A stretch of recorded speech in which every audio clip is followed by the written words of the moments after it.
so it's been a bit chaotic, this conference. It was scheduled in another place, and then we changed the venue. But that's why we are starting with a bit of delay. So thank you for being here. Don't see any allusion to this nice picture, because we're here at the French Marine Strategic Center, so it's normal. There's no reference, no bad joke about that. So again, I'm happy to welcome here our friends from Ukraine. I'm also happy to host here Mr. Ambassador of Ukraine in Paris, Mr. Shamshur. Before starting, I would say just two words. It's useless to insist on the importance of media during the war, especially the current kind of war, the hybrid war we have, where the media play a tremendous role, not only the official media, but the attempts to destabilize the adversary, and using not always the conventional methods in this field. Russian media started its adaptation to the warfare during during the Second Chechen War. You all remember First Chechen War, where the media were free in Russia, let's say. Most of them were free, and the main reason of the defeat of Russian forces in Chechnya during the First War was the fact that Russian media were embedded together, not only with the Russian forces, but also with the Chechen rebels. And all these images that were coming on television screens of Russian citizens made this war extremely unpopular. And all these people who were dying on a daily basis, and the horrors of the war made this war extremely unpopular. That was the reason why the Russian society was against this war during the First War. So the Second Chechen War, we see a dramatically different picture, because the Kremlin understood that they had to start with media. So we all remember how the media were subdued to the political power shortly after the coming to the power of Vladimir Putin. And the Second Chechen War was much more popular. Russian society was, despite the death, despite the casualties, and despite the all destructions, etc., Russian society was supporting the power in this war. Then another war in 2008 was Georgia. We see much more improved capacities, techniques of the Russian state-owned media, how to spread their own version of the conflict. And the version that we are seeing now in Ukraine, it was already experienced in Georgia, and we see now a even more sophisticated methods to influence the opinion, not only in Russia but also outside of Russia. You know that Russia has lots of different possibilities to broadcast its own vision of the war, thanks to different channels, thanks to international channels that they have, mainly Russia Today, but not only. And this virtual reality that is already built up in Russia is now spreading outside of Russia. So I will stop here. I will give the floor to the ambassador of Ukraine in France, who arrived recently in this country, and he will say a few words about this issue, and about maybe more globally the war in Ukraine and the relations that we Europeans have with this country. Mr. Ambassador. Hi. And I'm awfully sorry for us being a bit late. So I'll try to be very concise, maybe even more concise than Mr. Girdadze. And I will start with thanking the organizers and École Militaire for giving the possibility to hold this event. Definitely, this event is extremely important, as it deals with the issue which is not entirely new but is so evident, has been put into the forefront of discussion during the war unleashed by Russia against Ukraine. So I don't want to prejudge discussion, as we have really top experts here on the panel, and you have people definitely knowledgeable of the situation in the audience. So I would limit myself to, well, a couple of remarks which might be relevant to today's discussion. Firstly, how the whole thing started. So we tend to analyze the role of media, of propaganda in the context of war. But I think that we should be looking a bit in reverse, as Russia has started preparation for the war, for implementation of the plan of Putin to take control over Ukraine for quite some time. Mr. Gerdadze spoke about the refinement of the methods that have been taken place in Russia since the Chechen War. But as far as Ukraine is concerned, actually we might say that the whole operation started as soon as Ukraine gained independence in 1991. But it has become especially intense and sharp and pointed after 2004, 2005, after the Orange Revolution, when it was understood that the movement of Ukraine towards European values, towards European model of development poses a danger, first of all, internal threat to the Russian model of development, which is now definitely an autocracy. It was decided that the preparation for major incursion or aggression at all fronts should start. And in this preparation, a very important role was played and was devoted to propaganda, to mass media. I remember very well when I was coming back to Ukraine from being posted in the United States, what has occurred to me, and having watched television, having read newspapers, including Russian newspapers, it definitely occurred to me that firstly, the image of the Ukrainian as not as someone you lived in before, but as potential foe, potential adversary, has been formed by the Russian media, starting from pronouncements of people who were considered like buffoons, like Zhirinovsky, but who were definitely not buffoons, but they were playing their role, and ending with TV series that were avidly projected by the TV channels in Ukraine, or were received directly from Russia in some areas of Ukraine, maybe. Well, frankly speaking, they were available at the territory of Ukraine almost everywhere. They had started, on the one hand, to form the distorted image of the Ukrainian identity, and secondly, they were glorifying Russian special forces, Russian militiamen, Russian history, and the like.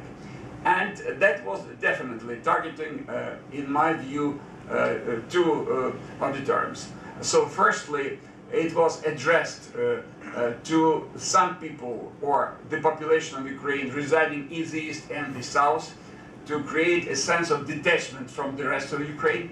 And secondly, it was definitely targeting the internal auditorium in audience, I'm sorry, not auditorium, definitely audience in Russia. And what has evolved during the time, and what is extremely dangerous as far as the Russian audience is concerned. Actually, I lived most of my life during the Soviet time. And I remember that by the end of the Soviet rule, definitely most of the population was more or less conforming with the reality. But at least it was understood by everyone that this reality is phony, that something is rotten in the system. And we didn't believe what was said by the official propaganda. That's why there was an abundance of anecdotes, jokes about Brezhnev, Politburo, party people, and the like. What we see now in Russia is actually much more troubling and much more dangerous, because firstly, the mass media controlled by the ruling class, they have succeeded in creating a virtual reality, but what is more dangerous, most of the people, they do believe this virtual reality. They associate themselves with this virtual reality. At least the majority of the population does so. Maybe some people understand it's not true, but we are not at the point when this understanding is overwhelming. So, meaning we shouldn't be speaking just about the hybrid warfare. Definitely, it's larger than that. It started before, it continues now, and playing very nefarious role in justifying the action of the Russian aggressor in Ukraine, and also it plays a very important, very unfortunately important, and very dangerous role in affecting the Western perception of the war. And so my second point, definitely, you cannot blame the audience in the West for believing some things that and lies that have been projected by the Russian propaganda. What is troubling for me a bit, as someone more or less knowledgeable with the views of the West, is the attitude of the educated classes. So in this case, some of the things that are majority of these things projected by the Russian propaganda definitely are obvious lies. So they're easily detectable. If you can compare them with the facts on the ground, even if you manifest some kind of the intellectual curiosity. But unfortunately, for too many people in the West, and this unfortunately includes the experts, it was much more comfortable to believe what has been said by the Russian propaganda, what has been projected by the Russian mass media, than to try to analyze, to dissect the situation. When I was in Kiev, I encountered quite often foreign journalists who had either taken interview or just looking for some background material. What struck me is majority of them were really interested in getting some objective information. But I also encountered not very small group of people who have been coming to Ukraine having already designed, so having their idea about the events of the ground. And rather than trying to compare their vision and their understanding with what they were seeing, they were putting aside everything that was not fitting their concept, their vision of the situation, and I think that is also very, very unhelpful and very non-professional approach, which is still being present. And the third point which I wanted to make is when we are speaking about the role of the government propaganda in the hybrid war, we should understand that although we try to dissect the situation in an expert and academic way, and frankly speaking, many people were mentioning the effect of the propaganda of the Kremlin, but if you look at the scholarly discussion, those discussions were not numerous. So this discussion today is definitely relevant and important. At the same time, we should understand that although there is a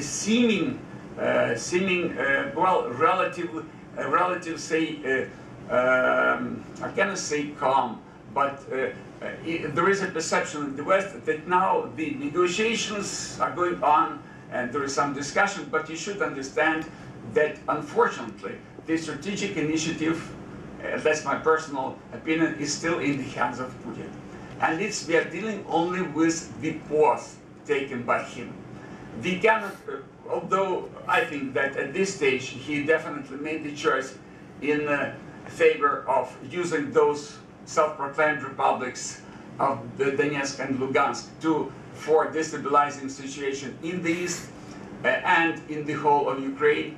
Although he tries to use mostly the big black hole on the border 400 kilometers before so-called ceasefire, it was 200 kilometers. The situation is extremely dangerous because he is definitely watching how the things are developing on the ground. And I'm quite sure that when he sees the situation as ripe, he would move. At least for two reasons. Because the land bridge issue to the Crimea is still relevant.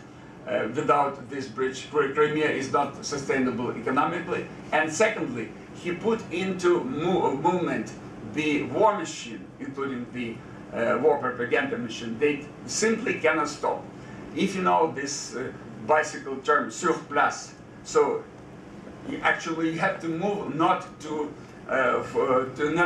fall down. So this machine cannot stop. It needs more and more victims. It needs to move for external and mostly for internal reasons. And finally, don't want to consume too much time, just about today's panel.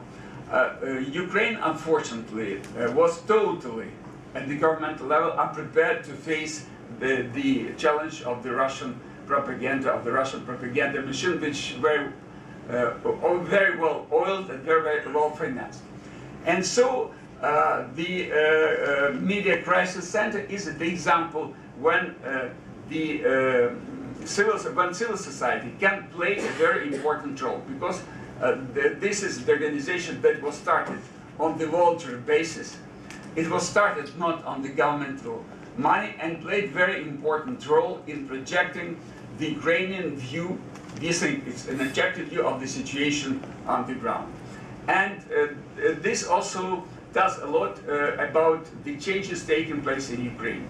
One of the most important factors that are real and not imaginative is the increased role and different role of the civil society now. Before the revolution of dignity, it was largely civil society was the composition of clubs of very intellectually developed people, very clever people, but they were discussing. Now civil society is able, firstly, of making political organization, and secondly, it's capable of influencing the decision-making process in Ukraine. And it augurs well for the development of Ukraine towards European future and European standards at all levels of our life. And so I wish you very productive and very constructive discussion. Thank you. Now, without waiting, I will give the floor to Volodymyr V'ятровich. You can stay, and you can, as you like. If you prefer, no, it's less official and more. Okay, I think we have to start from history. I'm a historian, that's why I will speak about historical myths in the information war against Ukraine. I would speak in English, it's not usual for me, and that's why I want to apologize for my pronunciation. The events currently taking place in eastern Ukraine have been described as a hybrid war with completely new characteristics. However, I disagree that this is something completely new.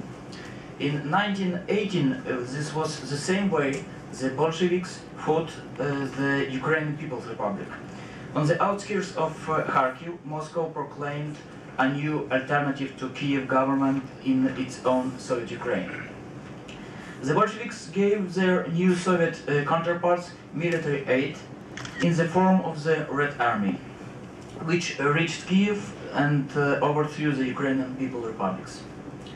In conjunction with the military operation, there was also an active propaganda campaign about the illegality of the current government.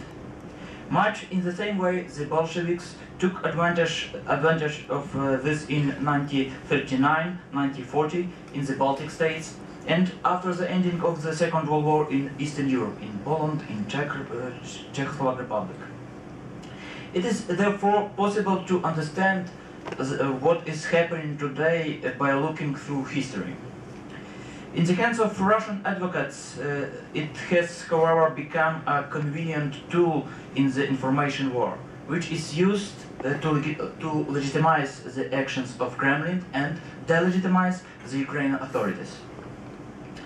If we analyze the speeches of the head of Russian Federation, it is easy to see that Vladimir Putin in his rhetoric is actively calling out the past. In this, he is similar to another aggressor, Adolf Hitler. Both politicians represented their expansion and annexation of neighboring territory as restoration of historical justice. Both justified their interference with the internal affairs of neighboring state as protecting their fellow countrymen, whether this was in Sudetenland or in Donbass now. In the Kremlin's large-scale propaganda campaign aimed both toward their own citizens both in Ukraine and in the world, they actively used numerous historical myths. Many of them originated from the times of Russian Empire and Soviet Union. In the first category of these basic myths was included the idea that Ukrainian people never existed. The concept of single Russian people, but with three offshoots, Great Russians, Little Russians, it means Ukrainians and Belarusians, comes from the end of 17th, beginning of the 19th century. It was based on the ideological foundation of assimilation of Ukrainian and Belarusian people, which was pursued by Russian Empire's leadership. The prohibition of the Ukrainian language, tradition, and creating taboo about the separate historical memory were instrumental of Russification process. The notion that the Ukrainian people were invented by the Austro-Hungarians was actively used until the end of the First World War. In Soviet times, the concept of single Russian nation was tempered by the thesis of three fraternal peoples, Ukrainians, Belarusians, and Russians. Senior among them was the last of course. Today, the outright denial of the existence of Ukrainian people is used by pro-Kremlin nationalist forces in Russia, like Dugin.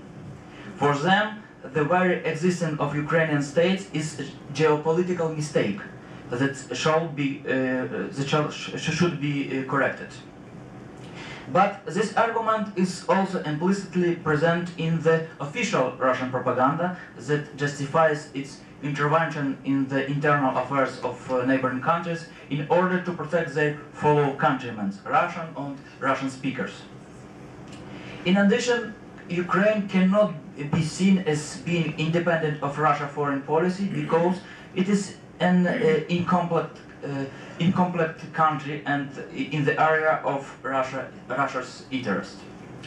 Ukrainians never exist as people, that's why, according to Russia propaganda, the territory of modern South and Eastern Ukraine was only populated towards the end of 18th century when the Russian Empire began colonizing it. It was Russians that discovered this territory and brought it through civilization to it. In order to achieve this, they use classical colonial terminology, namely Novorossiya, New Russia, which follows the example of New England, New Zealand. They deliberately overlook information that until the Russian Empire's conquest of that land, it belonged to Ukrainian Cossack state or Crimean Khanate. Their history does not take this into account, as Crimea is ours, and has always been Russian except for after 1954.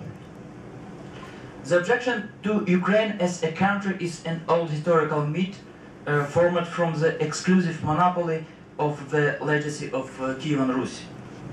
In the 18th century, it was necessary to legitimize the Russian Empire.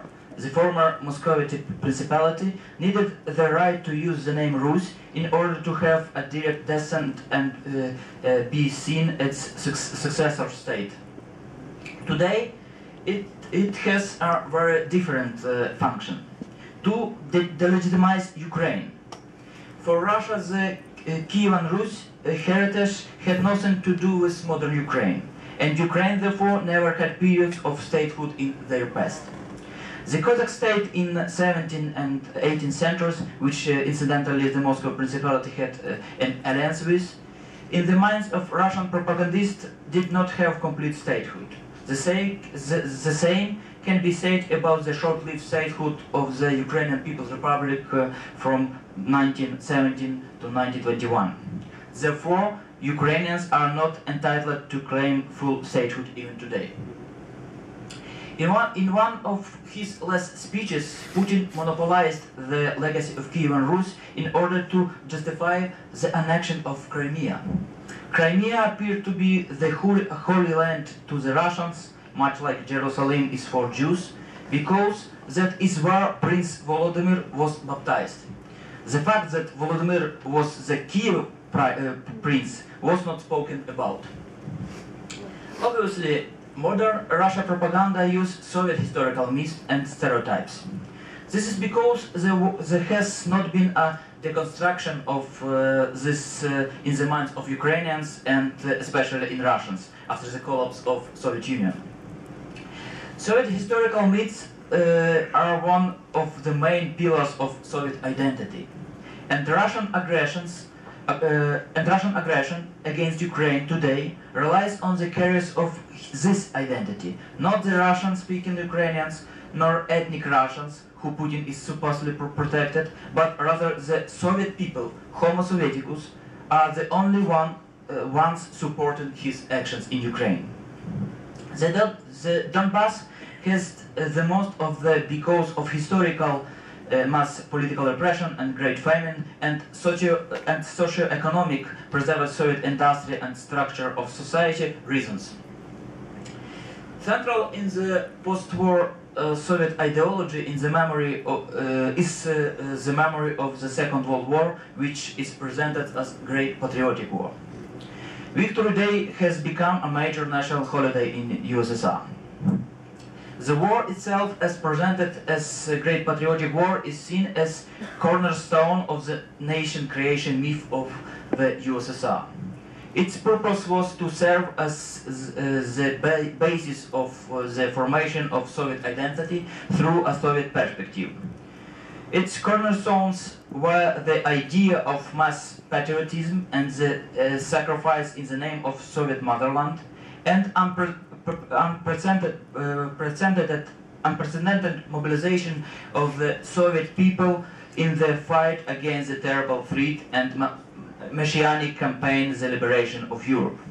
The great victory, the last court of this powerful myth, occurred because of the chosen course of Soviet leadership and showed the power and irresistibility of the communist regime.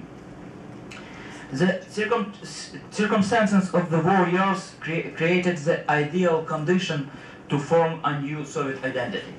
Millions of people from different nationalities were in Red Army and were forced to speak the same language, were cut off from the outside world, and their daily routine was handled by the political commissar who helped form their new Soviet consciousness with new Soviet values.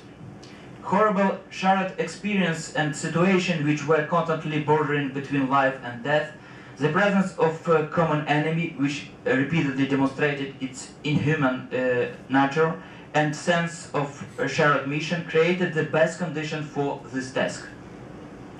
The Red Army became the melting pot of representatives of different nations which had to unite under the Soviet people. And it's partially fulfilled its task. Today, years after the fall of the Soviet Union, the war veterans are the most consolidated and articulated pro-Soviet group in any post-Soviet society. The Great Victory myth has continued to live after the fall of the USSR. In each of former republics and now independent countries, May 90th is regularly celebrated. On the 60th anniversary of the war, commemoration which took place in Moscow in 2005 showed that for the Russian leadership it was not just a tribute to tradition or historical inertia. The Great Victory once again became the central provision of the new state ideology of Kremlin. There was extensive use of film, television and literature to propagate the Soviet myth of war, which would keep the former Soviet republics in Russia influential orbit. A joint historical past is a platform to create or maintain a strong pro-Russian lobby in independent post-Soviet states. The presence of this myth in the Republic consciousness in what Russian propaganda is trying to use to its fullest. In it use during today's war with Ukraine. It's not an aggression against neighboring state, but rather the fight against the fascists who threaten Russia and the world. And many people in Ukraine and especially in Russia believe this propaganda and take up arms. They seem to have become popular actors in Soviet film sense about the great patriotic war. These are horrible fascists and the good guys comfort them. But in this game of war they pay with their lives. The myths about the Second World War are used by Russian propaganda not only in Ukraine or in Russia, but also in Europe. Russians monopolized the victory of Red Army over fascism, even though the Red Army ranks were filled with millions of Ukrainians and other nationalities. According to the Russian leadership, this victory is indulgent to our time. We cannot be aggression because we liberated the world from Adolf Hitler. Not knowing Ukrainian history, experts and journalists believe that the threat of Ukrainian fascism because on the Maidan or among the Ukrainian soldiers in East is the red and black flag of Stepan Bandera. Unfortunately, the history of Bandera, a political prisoner in Nazi concentration camp, a target of Soviet propaganda and finally target of the KGB, which killed him in 1959, it's a little known as the moment he headed. The member of this movement, after a short period of cooperation with Third Reich in 1939 and 1941, launched a large-scale anti-German partisan campaign toward the end of 1942. One could not write about this war during Soviet times because the Soviet Union was the only anti-fascist, and any anti-fascist opposed to Stalin had to be therefore fascist. There is similar division of the world today in Russian propaganda. The primary representative of anti-fascists is Vladimir Putin. The only fascists left are those Ukrainians who disagree with Russia's policy. Therefore, modern Russia propaganda is actively using the old imperial or Soviet historical myths not only to form or maintain their understanding of the past, but to influence the present and the future.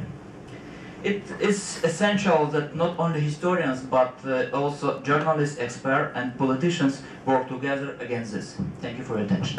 Thanks a lot so much for coming. It's a great honor for all of us to be here.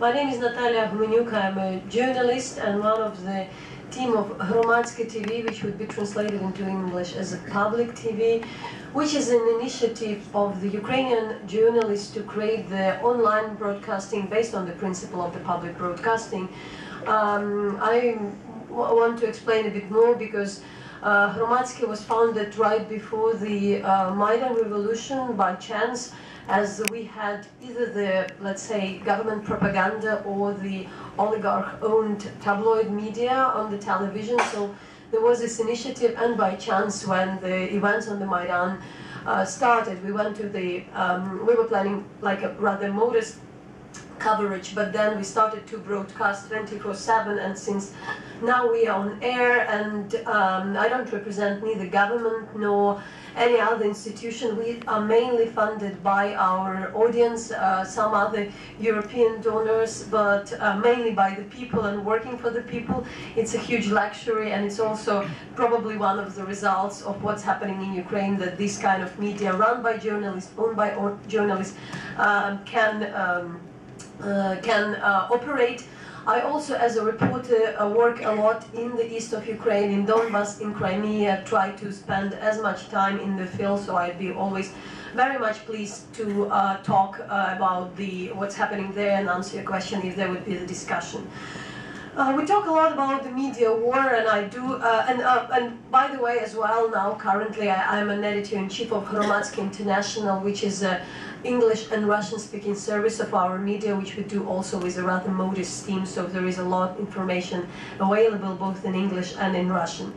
I think that what is very important to say, the topics I would cover, of course, there is a pretty variety about the Maidan, about the Russian propaganda, which sometimes we talk very much, but it's important to understand what is that about, how the world sees what's happening there, and what we all can do with that.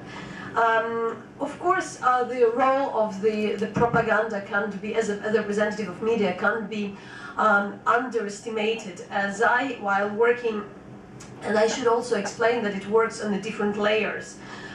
There is something which is targeted on the foreign audience, something which is targeted on the Ukrainian audience, something is targeted, something totally different, working and targeted on the Russian audience. I remember when I was working in Crimea in the very beginning, and I think it's a very misunderstanding of the whole event there.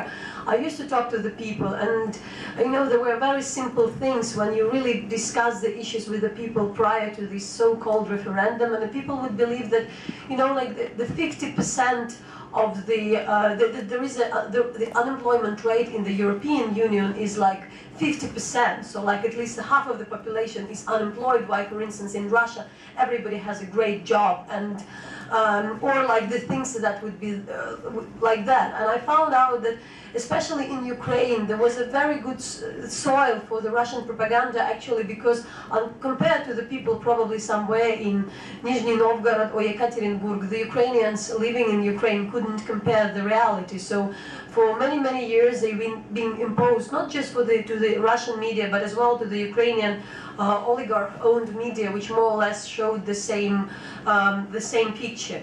Now, of course, there is a very different also situation, because the situation changed very much after the invasion of Crimea and occupation of the Crimea. To explain also that in Ukraine we don't see the events as we have a very strong distinction between the Maidan events and the later annexation of the Crimea and the start of the aggression in the Donbas. Because I would rather see all these following events as a counter-revolution, but not the continuation of the revolution. Because following the, what to my belief, and talking to many experts in the field, I would rather agree than that what is the idea of the regime in the Kremlin. It's not to really like to annex part of Ukraine, if we talk about the east of Ukraine, or do something else, or protect the rights of somebody, but rather to show to its own people, to people in Russia, that don't go to the streets, don't go to protest, don't dare to, that your voice would be heard, otherwise you would get into troubles. And that is the message I've heard for many years prior to the Maidan events, and we still have it here.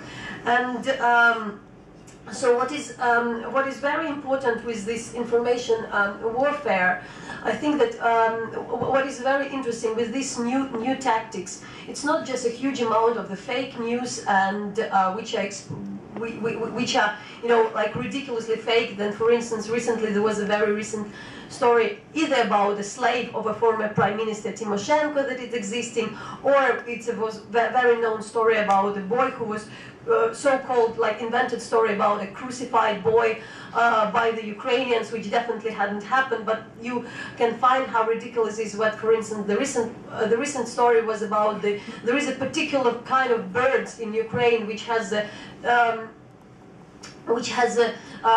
color of the Russian flag, and that the people, the kids in one city of Ukraine are killing these birds because they have this flag, the Russian flag.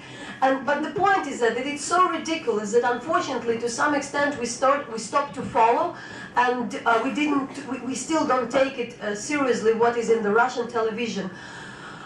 Which is, in a way, was a bit of mistake, because when you really traveled on the ground and when you really talk to the people, you understand there are different layers. There are some things which are very much connected to the geopolitics for the foreign audience, but when you're on the ground, you understand that there are very, very targeted messages.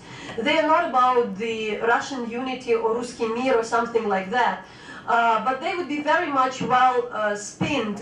For instance, when we talk in Crimea, and there is this general notion that, you know, like some majority, and unfortunately even some academics in the US or in different countries sometimes speak about this majority of people who voted in that so-called referendum. So far we know there are just 34% who went to the polls. We still don't know the results.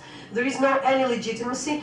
But when you really talk to the people on the ground, you understand that how the campaign was built, that this understanding of the Maidan, which was the fight against the corruption and the police brutality, was presented there in a very different way. But it also was said that, you know, and the Maidan movement wanted to come there and express that, yeah, we were trying to, try to explain that the people were coming to the streets against this corrupt regime. Some Crimeans who went to the referendum said that, yeah, we are actually against the Yanukovych regime. That's why we are against Ukraine, and that's why we want to go, we think that Russia is not that corrupt. Anyways, what we understand how much, what is my concern and what is our concern, that there are extreme amount of money as well spent, which we definitely can't compete, because as you probably don't know, there is such media like Russia Today, for instance, and their budget is for the next year increased for $400 million. There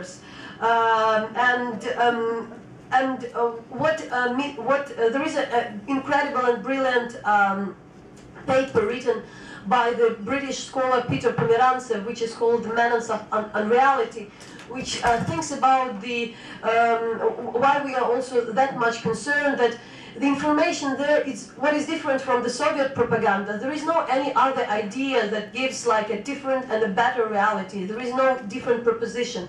The idea of information is to blackmail, is to frighten the people, is to make them afraid of what is happening, but at the same time to confuse. Therefore, when there was a MH17 tragedy in Ukraine, we still, according to some Russian polls, there are people who would believe that, you know, in incredible amount of conspiracy theories, that, for instance, that there would be already dead bodies in that plane and things like that, or that the Ukrainian side has shot that, which was not proven. But in that way, what is very important to understand that the idea of this is not to just really to present some different reality, but to break our values, to show that it's often sometimes things that Peter Pomerantsev himself said that the task of the Russian propaganda is not to tell that there is some better world, but to say that everybody has its own agenda, everybody is corrupt.